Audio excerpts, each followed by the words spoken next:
Hi guys, welcome to another episode, or our first episode of Tips, Talks and Tequila. We don't have any tequila, we'll get tequila for our next episode. Today I've got the incredible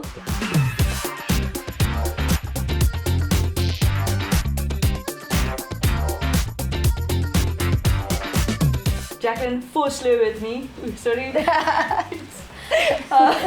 Jaclyn, you've got an incredible story. Please share with us on a short summary of how you got to where you now. Sure. Okay, in a nutshell, 10 years in a nutshell. So I moved to Bloemfontein against my will. Didn't want to know anything about coming to Bloem. And my parents just decided it would be a wholesome, good experience for me. So came to Bloemfontein, studied somatology at CUT. Did my 3 years end up, and at the end of my 3 years I started working in a salon. And then I enrolled for my BTech, and then while I studied my BTech I started my first salon. And then weekends I would work at spas just to get a bit of work experience, and I had to cover my own living expenses. So my parents were like solid on the teaching us the value of money and working for it. Then I bought the salon that I used to rent from, got the opportunity to buy in, and I partnered with one doctor. It was two doctors and then the one left, partnered with a doctor, and we started an aesthetic clinic. We had that for a year, and then the lady that used to own my supply store, she owned Nov-U then, Brenda approached me to buy the Nov-U from her. And I was 25, naive, I had nothing to my name, so I had nothing to lose. So in hindsight, I'm not sure if I would have been so naive and so cowboy about it, but I learned a lot of lessons there, so die school geld. But it was such a good experience, it was really good for me. So bought Nov-U, and then I ended up still working with Action Coach. I ended up doing an 8-month course, I just couldn't leave them, and I ended by them for like 5-6 years. Sure. And through that, with my business coach, I started building on my business and expanding and scaling. So with Nov-U, I ended up getting the opportunity to go for the distribution for Kryolan Free State. Ended up gunning for that contract, and we got it. We opened our first retail stores. That was one of our contractual obligations, to open the retail stores. Retail is very different to wholesale, so that was school held on its own. Yeah. And yeah, then I tried to buy the nail house, and everything just worked against me. Didn't get my financing, couldn't negotiate, just nothing fell in place. And I decided, well, the forces had their way, it's not meant for me. And then 5 years later, the nail house came on my path again, and ended up with the nail house. And then 5 years later, 5 months later, lockdown. Sure. So it's been a fun journey, but it's been a journey over 10 to 12 years. Yo. Yeah. What a mouthful. Thank you, Jaclyn. We are now complete. We're done with your story. Now, Jack, how many businesses do you currently own? Except all of them. Yeah. Okay, so what I do is when I take on a new business venture, I do it in its own entity. And the reason for that is Action Coach taught me to think bigger. So if I do everything in one entity, then it ends up limiting my business from the beginning. So if it's something unrelated to the other, then I do it in its own entity. So at the moment, it's Kryolan Free State, which is retail-based stores, and we also do wholesale for makeup artists. Then it's Nov-U Pro Salon Supplies. Nov-U is a B2B based business. We do wholesale supply to salons and spas, and then they either use our products in-house or they resell it to the consumer. The nail house is primarily a consumer-based business. Few people know this about the nail house. There is a small portion that supplies salons, but the largest business is actually our pharmacies and our spas nationwide that we supply to. So we've got a network of sales reps working across different provinces. So it's actually a B2C based business. So although we're supplying businesses that primarily retail, and then obviously e-commerce. So that's the bulk of that.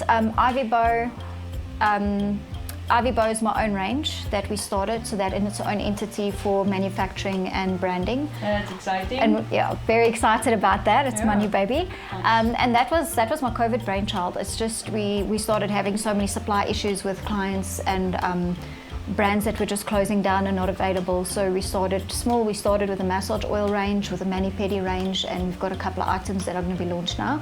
And then lastly, Contour Studio, which is the associate partner with Contour Med. So hair beauty.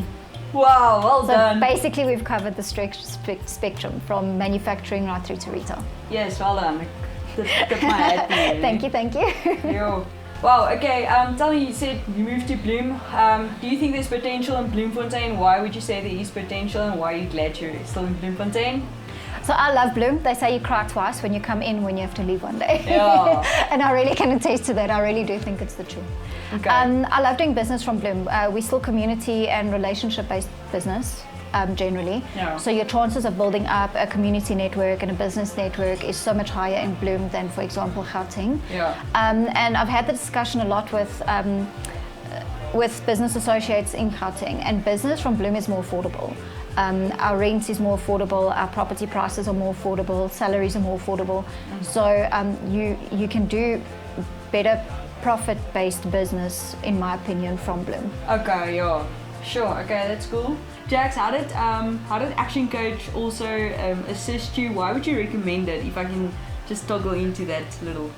So Action Coach speaks about raving fans, and I'm absolutely a raving fan. And it's because we were able to quadruple our business within the first 2-3 years of working with Action Coach. I definitely am a fan of get yourself a mentor, get yourself a business coach, but if you've got an Action Coach in your area, like definitely. What I love about it is it wasn't just business coaching, it was like personal and lifestyle coaching as well. So they teach you as a business owner to balance life and to use your time wisely and to systemize. Do you balance your life? Because we just see you working always. No, I actually do, but I'm very fortunate. I actually really love what I do. So I choose to be here from 8 to 5 every day. But they say do something that drives passion from you, because if you're going to work the extra hours, at least you've got passion for it. So, okay. Yeah. I think like the position I'm in, like no day is ever the same. Like some days I'm working more with my salon team.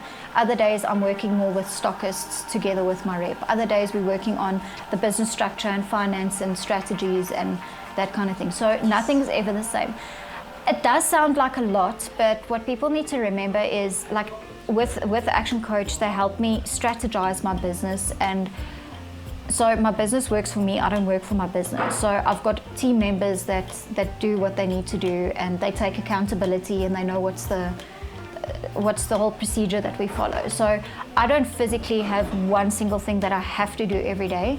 I come in and I basically keep everyone motivated, and I make sure that everyone's on par, that our client service is up to date.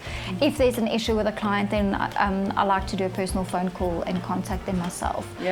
Or spend time training my staff, or I spend time with my stockists. Okay, yeah, so you're just checking that everything is running as it should. Yeah. So what I try to do is I don't do like one big holiday a year. So December is not a good time for us to go away. Oh yeah. But I do a lot of, my husband and I do a lot of small breaks during the year. That's good. So that's necessary. Yeah. So most days I'm a full work day because I choose to be, but I could, if I wanted to, only come in at 10 and leave at 12. Sure. Yes. Okay. Yeah. Why did you decide to expand? I know you did mention it just now, but why did you decide to expand? And when times got overwhelming, how did you get through that? Okay, so expand was kind of like a natural evolution of everything. With my coaching, we do 90-day planning, and I still do it. I mean, we spoke about it earlier. Yeah. So I've long ago left the franchise, and I'm still doing my 90-day planning. Sure. And basically every year we map out our year, we map out our 5 years, and I know where my business is going. You don't always know exactly how you're going to get there, but that you strategize and you work out on the way there. So for me, it was a natural flow. I started with wholesale distribution, and then I got the opportunity for retail. And then as that evolved and that did better, we got the opportunity to go sell retail into the pharmacies. And then from there, it just made sense to start producing our own product. And with Beau, what we try to do is I'm trying to produce stuff that I love. So there's nothing of Beau that I won't use or that I won't stand for. I absolutely love it, and I'll use it myself. Okay, that's cool. Yeah. And how did you get through the times where times were a little bit not tough, but just overwhelming? We all went through that, but how did you manage it? Listen, it was a hectic year. So a lot of people know about my medical journey, and that was the 2 years prior to COVID. Sure.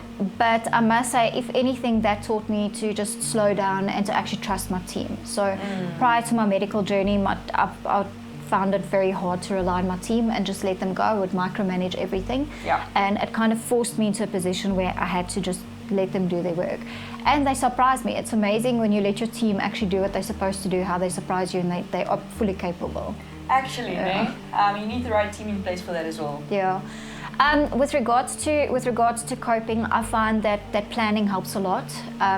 When it gets to the point of overwhelming, so 5 months before lockdown, I bought this new business. Obviously took on a whole bunch of debt. Sure. I bought a building. I built a warehouse onto that building. And we expanded several other ranges. But obviously we had no idea that lockdown was coming. Yes. And when lockdown hit, what I found, first thing management talk to people. Like the first thing I did was I phoned our suppliers, let them know, listen, we are not going to be able to get to everything. Sure. I made the decision that my people come first. Sure. So before anything else, salaries were paid, and what was left, because we only had limited income with COVID. Yeah. And I was fine with that because I knew that when we opened, I had my team behind me, and then we could start going again and selling, and then we could catch everything else up. So don't panic, just sit and strategize it and communicate, definitely. That's it. That's like the secret recipe to everything. Sounds so simple now. Yeah. Okay. What is you said you've got your worth ethic. If I might ask, what is that to you? Okay, so when it comes to ethics and vision, it's just business is about people. And if you're going to put people above profits, then you're going to have a loyal team that you can go to war with. Sure. So an example of a business that I would not partner with would be people that put profits above people. Sure. Because if you're going to have a high turnover of stores under your ownership or that kind of thing, and it's having a high staff turnover is difficult in today's life, because getting good people really is difficult. But at the end of the day, you need your key players need to be sticking by you, and there needs to be something. So you need to adopt the whole mindset of people above profits. And that would be example with lockdown. Listen, we'll rather lose suppliers, but we're not losing our people. Sure, that's powerful. Yeah. It buys you loyalty, and it's not that you're buying their loyalty as such. It's just that they see that you're there to look after them, and they're more than just a workforce within your company. Yeah, so they're not just another number. Yeah, exactly. So you can go to war with them. That's good. Yeah, so I'm gonna say stupid things with coping. My husband realized, he said to me the one day, I need a decompression hour when I get home. And I'm like, what are you talking about? Yeah. So he's like, no, when I get home, he'll say hello, and then he leaves me alone for an hour. I go bath or whatever, sit outside on the stoep. Yeah. Okay. And just take a decompression hour after work, and then... That's good, that's necessary. Yeah. But it also shows your heart as a business owner. I think also that's where you can see the difference with where you put your staff or your team first as well. Say, okay, you guys are still getting salaries, we're going to hold on to this, but we're still going to do this as soon as we can. Yeah.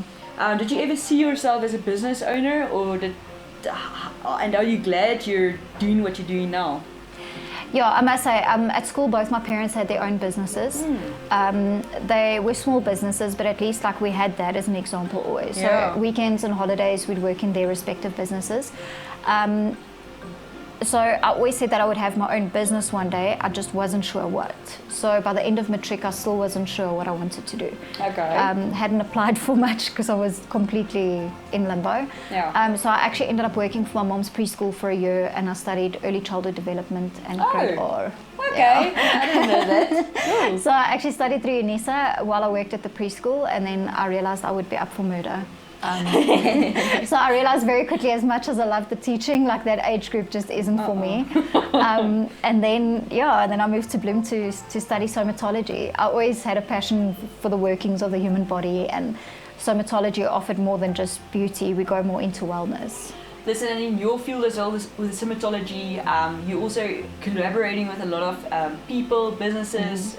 You just mentioned to me all the new upcoming stuff. I mean, your vision or it can go like a broad the spectrum. Yeah.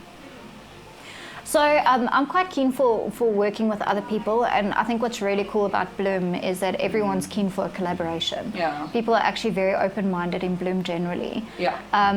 So what happens is I don't mind working with people that are competition because there's enough sun to shine. Yes. And in my case, I think with my businesses, well, like with Nov-U, we'll easily partner with another salon or another practice because it doesn't matter how I look at it, they're clients of mine as well, they're not just competition. Yes. So we're here to create and generate our own business, our own clientele. We're not here to take business from anyone else. But by collaborating with other people, even within your own industry, there's just one thing that I'm very, very strong standard on, and that's that business needs to align with my own ethics and vision. That's important. If I can't see that I wouldn't want to partner with that person or that business, then I would rather lose the business than give up that. Yeah. Sure. Okay. But yeah. Okay. Luckily, most people in Bloem are cool. So. Yeah, you recently partnered up with someone. After I saw your Get It article, you were like, "No, I'll never get a business partner," and next moment you've got a business partner. Do you want to go into that? Or? Yeah, sure. Okay. So I used to preach partnerships or sinking ships. I wrote a blog about it. I was very vocal about it. And I really was very against partnerships. Yeah. And what happened is that we started working together and collaborating together, and Michelle, that is my business partner. Well done, Michelle. Yeah, so she was doing our systems, and it's just we initially joke about it. We actually had a terrible beginning where I wanted to take her to court, and she was upset with me, and it was actually a terrible start. And she just owned it. She just took accountability, and she just ended up adding so much value over years to my business with regards to our systems. And it ended up that I would go to Joburg when I was there. I would stay by her, or we would just meet up, and we'd mirror off of each other, and we just soundboard business back and forth. Sure. And I was discussing business post-COVID and how we need to change our strategy and how we need to get up to date with the consumer strategy and e-commerce and everything. And she mentioned, well, if I was ever open to selling equity in one of my businesses, she would be first in line. Like, she believes in me, she believes in what we do. Nice. She would be first. And I just realized, so she's my business partner in the nail house. And I just realized that if I want this business to evolve at the pace which it needs to, I need to challenge my own beliefs. Sure. Yeah. Make yourself vulnerable, put yourself out there to grow. Yeah. Okay. Sure. Okay. But that I'm sweet, Paul. Yes, well done. That's very it's inspirational to hear your story as well, and where you also have challenges. You know? I think we mustn't be shy to challenge our own beliefs. So in the beginning, obviously I was like, oh my soul, like I'm the anti-partnership girl. Like I write it on billboards. I tell everyone possible, like anti-partnership. But when it came down to it, my business was better off, my team was better off, and what she brought to the table outweighed any cons by far. Sure. So we did a bit of a relationship counseling session. We got, we did very typical of both our personalities. We got, we got genre from Brain ID. Ah, yes. Yeah. Sy kom ook nog. That's cool. I think that's very important, and that helps a lot with the relation, right? Yeah, so before we signed any papers, everything was at the attorneys already being drawn up, and we got genre to do our brain IDs, and she did a couples counseling session with us. And it was so amazing because we're actually very much the same brain profile. Okay. Both visionaries. And it was so ironic that my weaknesses were Michelle's strengths and Michelle's weaknesses were my strengths. The few differences that we had. Yeah. So it was the perfect business marriage. So. Oh, yes, you baie geluk. Thank you. That's very cool. Jax, and what marketing strategies do you find works for your line of business? So the first one I want to say is live your brand. That's one that we've been speaking about a lot. It's I don't just market and push Kryolan because it's one of the brands I sell. I actually love it, use it, live it. And it's the same with Beau. Love it, use it, live it. And that was the same with the nail house. So I'll only go to a nail tech that uses my products, for example. Okay, yeah, well. So because I mean they support my business, so I support their business. Same with hair. So really live your brand. That's my first advice. Sure. And when it comes to marketing, and then secondly, digital. There's just absolutely no way about it. Digital outweighs everything when it comes to pros and cons, when it comes to costs versus your return on investment. You cannot not be in the digital space at this point. Okay.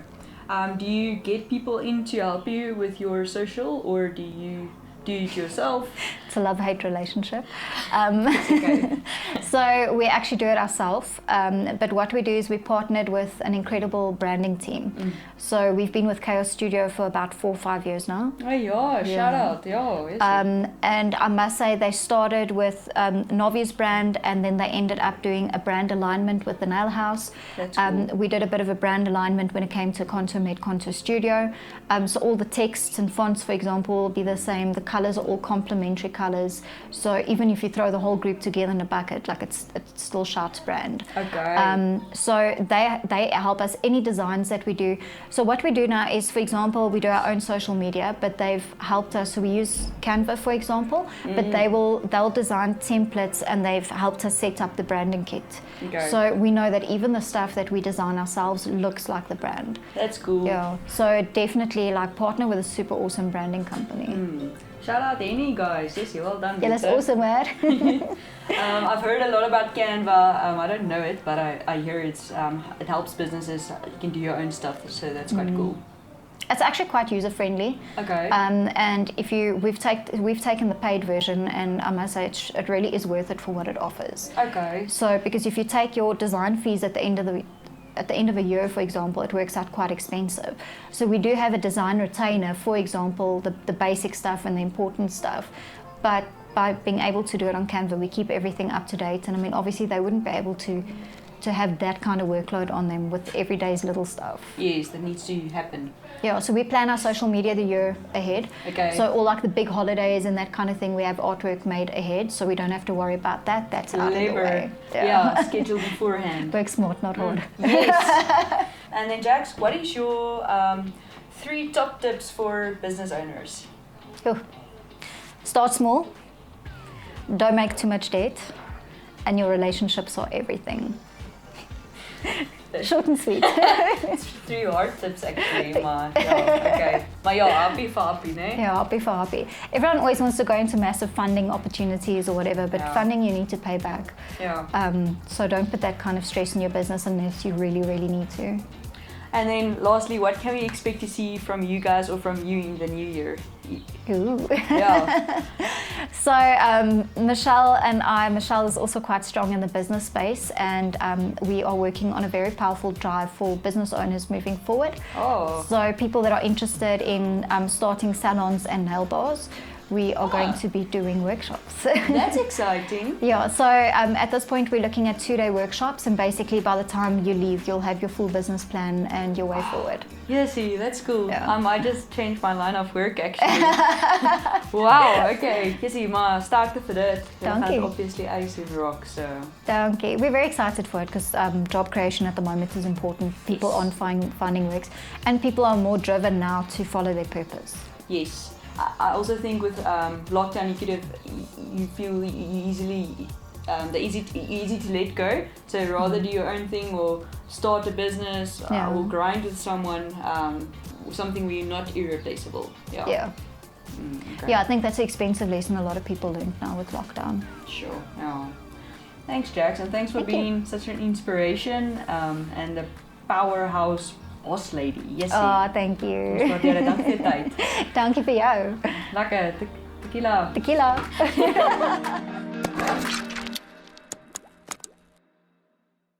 Wat jy lysie? Ek het 'n lysie. Okay. Moet ek nervous wees? Ja. Ek is meer nervous as ek. Ons tequila gebring het. Okay, lekker. Sien jy nou? Wat iets weer gesê het. Ek sal Sien jy my so tequila shot gebring het?